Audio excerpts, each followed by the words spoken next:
നമസ്കാരം. മലയാളി വാർത്ത ഇൻസൈഡിലേക്ക് സ്വാഗതം. കേരളത്തിലെ ക്ഷേത്രങ്ങൾ കൊള്ളയടിക്കാൻ ഡയമണ്ട് മണിക്ക് സർക്കാരിൽ നിന്നും പിന്തുണ നൽകിയത് ആരാണ്?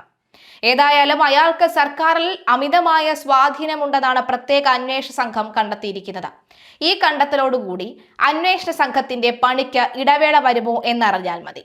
രണ്ട് മുതിർന്ന പോലീസ് ഉദ്യോഗസ്ഥരുടെ അമിതമായ സ്വാധീനം അന്വേഷണ സംഘത്തിന് മേലുണ്ടെന്നാണ് പ്രതിപക്ഷ നേതാവ് വി.ഡി. സതീശൻ പറഞ്ഞത്. മുഖ്യമന്ത്രിയുടെ ഓഫീസിൽ നിന്നാണ് സമ്മർദ്ദം വരുന്നതെന്നും വി.ഡി. സതീശൻ പറഞ്ഞു. ശബരിമല സ്വർണ്ണക്കൊള്ളയുമായി ബന്ധപ്പെട്ട് ഡി മണി എന്ന അയാളെ പ്രത്യേക അന്വേഷണ സംഘം ചോദ്യം ചെയ്തു.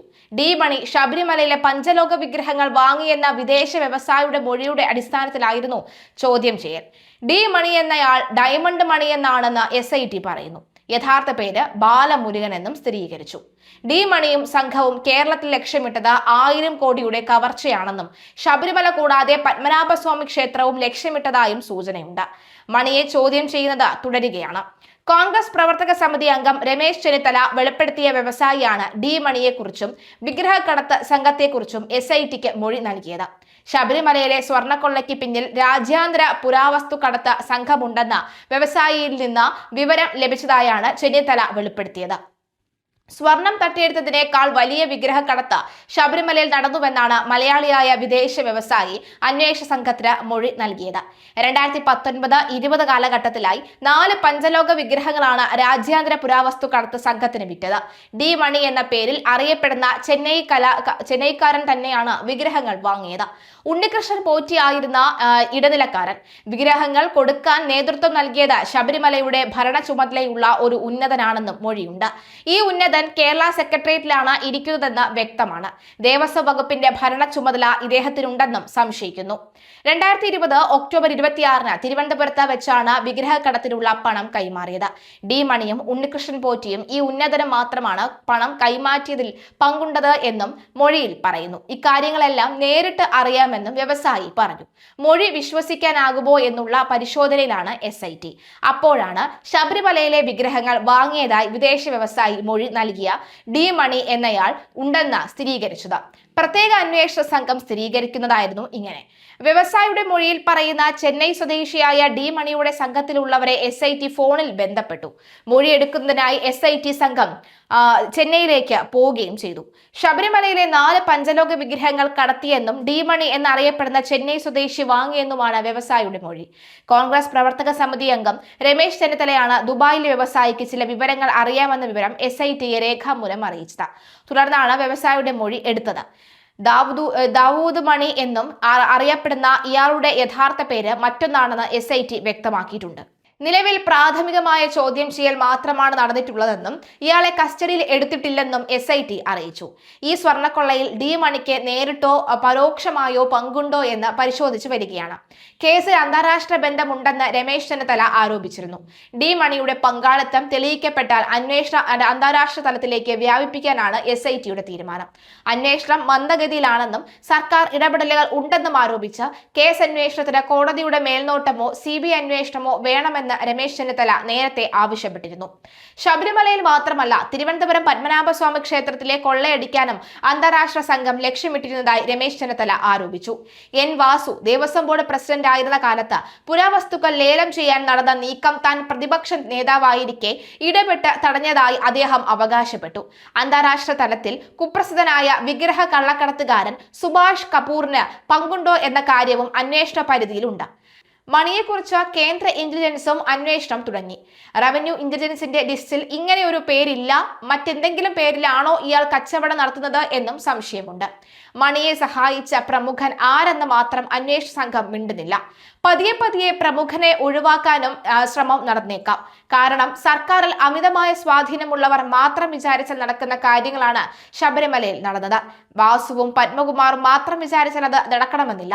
പണത്തിന്റെ വിഹിതം വെപ്പ് നടന്നപ്പോൾ ഉന്നതനം തിരുവനന്തപുരത്തുണ്ടായിരുന്നു എന്നാണ് മൊഴി. കടകംപള്ളി സുരേന്ദ്രനിലേക്ക് കാര്യങ്ങൾ എത്തിയാൽ ചിലപ്പോൾ അത് CPMലേക്കും നീങ്ങിക്കൂടാന്നില്ല.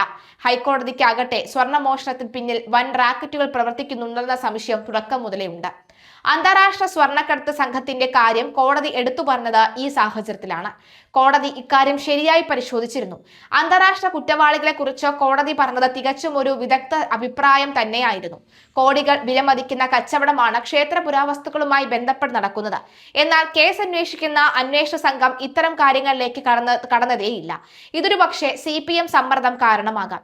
ദൈവവിശ്വാസികളല്ലാത്ത കമ്മ്യൂണിസ്റ്റുകാർക്ക് എന്തു ശബരിമല? കടകംപള്ളിയിലേക്ക് കാര്യങ്ങൾ ഒതുങ്ങില്ല എന്ന് പറയുന്നത് ഈ സാഹചര്യത്തിലാണ്. അദ്ദേഹത്തിന് പോറ്റിയെ ആരാണെന്ന് പരിചയപ്പെടുത്തിയത് എന്നാണെന്ന് അറിയേണ്ടത്. യുവതീ പ്രവേശന വിവാദം ഉണ്ടായ സമയത്താണ് കട്ടിളപ്പാളിയും മറ്റും അടിച്ചുമാറ്റിയത്. യുവതീ പ്രവേശനം പോലും ഇത്തരം കള്ളത്തരങ്ങൾക്ക് വേണ്ടി ഉണ്ടാക്കിയ കളിയാണോ എന്ന് സംശയിക്കുന്നവർ നിരവധിയാണ്. ചില പ്രധാന കാര്യങ്ങൾ മറയ്ക്കാൻ ചിലപ്പോൾ കർട്ടനുകൾ ആവശ്യമായി വന്നേക്കാം. സർക്കാർ ഇടപെടൽ ഉണ്ടായോ എന്ന് പരിശോധിക്കാനാണ് കടകംപള്ളിയെ ചോദ്യം ചെയ്യുക. പത്മകുമാറിനെ കസ്റ്റഡിയിൽ വാങ്ങി വീണ്ടും ചോദ്യം ചെയ്തേക്കും. അതിനുശേഷം കടകംപള്ളിക്ക് നോട്ടീസ് നൽകാനാണ് ആലോചന. പോറ്റിക്ക് ദേവസ്വം മന്ത്രിയുമായി പരിചയമുണ്ടായിരുന്നെന്നും അന്വേഷണ സംഘത്തിന് വിവരം ലഭിച്ചു. പോറ്റിയുടെ കൊള്ളയെക്കുറിച്ച് അറിവുണ്ടായിരുന്നോ അതോ മന്ത്രിയുടെ മുന്നിലെത്തിയ നിവേദനം ബോർഡിന് കൈമാറുക മാത്രമായിരുന്നോ എന്നീ കാര്യങ്ങൾ പരിശോധിക്കും. കടകംപള്ളി വെറുതെ ഒരേ പേര് ഒരുപക്ഷെ ഇത്തരത്തിൽ ബോർഡിന് കൈമാറില്ല. അങ്ങനെ കൈമാറിയാൽ പ്രസിഡന്റ് അത് അനുസരിക്കുകയുമില്ല. കേസിലെ ഏറ്റവും നിർണായകമായ ഡി മണി എന്ന വ്യക്തിയെ പ്രത്യേക അന്വേഷണ സംഘം തിരിച്ചറിഞ്ഞു. തമിഴ്നാട്ടിലെ ദിണ്ടുക്കൽ സ്വദേശിയായ ബാലമുരുകനാണ് ഈ നിഗൂഢ വ്യക്തിയെന്ന് പോലീസിന് കൃത്യമായ അറിവ് കിട്ടി. കള്ളക്കടത്തിന് ഇടനിലക്കാരനായി നിന്ന വിരുദനഗർ സ്വദേശി ശ്രീകൃഷ്ണനും അന്വേഷണ സംഘം തിരിച്ചറിഞ്ഞിട്ടുണ്ട്. ഇതിനിടെയാണ് പത്മനാഭസ്വാമി ക്ഷേത്രവും ചർച്ചകളിൽ എത്തുന്നത്. പ്രവാസി വ്യവസായം നൽകിയ മൊഴിയുടെ പുതിയ വിശദാംശങ്ങൾ ഭക്തരെയും പോലീസിനെയും ഞെട്ടിക്കുന്നതാണ്. തമിഴ്നാട് മുൻ മുഖ്യമന്ത്രി ജയലളിതയുമായി അടുത്ത ബന്ധമുള്ളവരാണ് ഡി മണിയെയും സംഘത്തെയും തനിക്ക് പരിചയപ്പെടുത്തിയത് എന്ന് വ്യവസായി വെളിപ്പെടുത്തി. ശബരിമലയ്ക്ക് പിന്നാലെ തിരുവനന്തപുരം പത്മനാഭസ്വാമി ക്ഷേത്രത്തിലെ വിഗ്രഹങ്ങൾ കൂടി ലക്ഷ്യമിട്ട് കോടിക്കണക്കിന് രൂപയുമായി സംഘം ഇപ്പോഴും സജീവമാണെന്നും മൊഴിയിലുണ്ട്. അന്താരാഷ്ട്ര വിഗ്രഹക്കടത്ത് സംഘത്തിന് ശബരിമലയിലെ അമൂല്യ വസ്തുക്കൾ വിൽക്കാൻ ഉണ്ണികൃഷ്ണൻ പോറ്റി ഇടനിലക്കാരനായി പ്രവർത്തിച്ചു എന്നാണ് പ്രവാസി വ്യവസായിയുടെ ആരോപണം. 2019-20 കാലയളവിലാണ് വിഗ്രഹങ്ങൾ ഡി മണിക്ക് കൈമാറിയതെന്ന് പറയപ്പെടുന്നുണ്ട്. ഇതിന്റെ സത്യാവസ്ഥ ബോധ്യപ്പെടാൻ പോലീസ് കർണാടകയിലെ ബെല്ലാരിയിൽ കേന്ദ്രീകരിച്ച പരിശോധന നടത്തി. കേസിൽ നേരത്തെ പിടിയിലായ ഗോവർദ്ധന്റെ ഉടമസ്ഥയിലുള്ള റോഡം ജ്വല്ലറി 5-അംഗ അന്വേഷണ സംഘം വീണ്ടും റെയ്ഡ് നടത്തി. ഇവിടെ നിന്ന് 474 ഗ്രാം സ്വർണ്ണമാണ് പിടിച്ചെടുത്തത്. എന്നാൽ താൻ നിയമപരമായി വാങ്ങിയ സ്വർണ്ണമാണിതെന്നും പോലീസ് പീഡിപ്പിക്കുകയാണ് എന്നുമാണ് ഗോവർദ്ധൻ വാദിക്കുന്നത്. യഥാർത്ഥ സ്വർണ്ണപ്പാളികൾ എവിടെയാണെന്ന് കണ്ടെത്താനാണ് പോലീസിന്റെ നിലവിലെ ശ്രമം. മൊഴി നൽകിയാൽ ഡി മണി സന്നദ്ധത പ്രകടിപ്പിച്ചതോടുകൂടി പ്രത്യേക അന്വേഷണ സംഘത്തിലെ ഒരു വിഭാഗം ഉദ്യോഗസ്ഥർ വിവരങ്ങൾ രേഖപ്പെടുത്താനായി ചെന്നൈയിലേക്ക് തിരിച്ചു. ദുരൂഹകൾ നിറഞ്ഞ ഡി മണി എന്നത് തമിഴ്നാട്ടിലെ ദിണ്ടുക്കൽ സ്വദേശിയാണ് എന്ന് ആവർത്തിക്കുകയാണ് പോലീസ് സംഘം. എന്തായാലും ഡി മണിയുടെ ദിനങ്ങൾ എത്തിയെന്ന് നമുക്ക് വേണമെങ്കിൽ പറയാം. എന്തായാലും വെറുമൊരു മോഷണമല്ലെന്നും ഇതിന് പിന്നിൽ അന്താരാഷ്ട്ര പുരാവസ്തു കടത്ത് മാഫിയാണെന്നും രമേശ് ചെന്നിത്തല നേരത്തെ അന്വേഷണ സംഘത്തിന് മൊഴി നൽകിയിരുന്നു.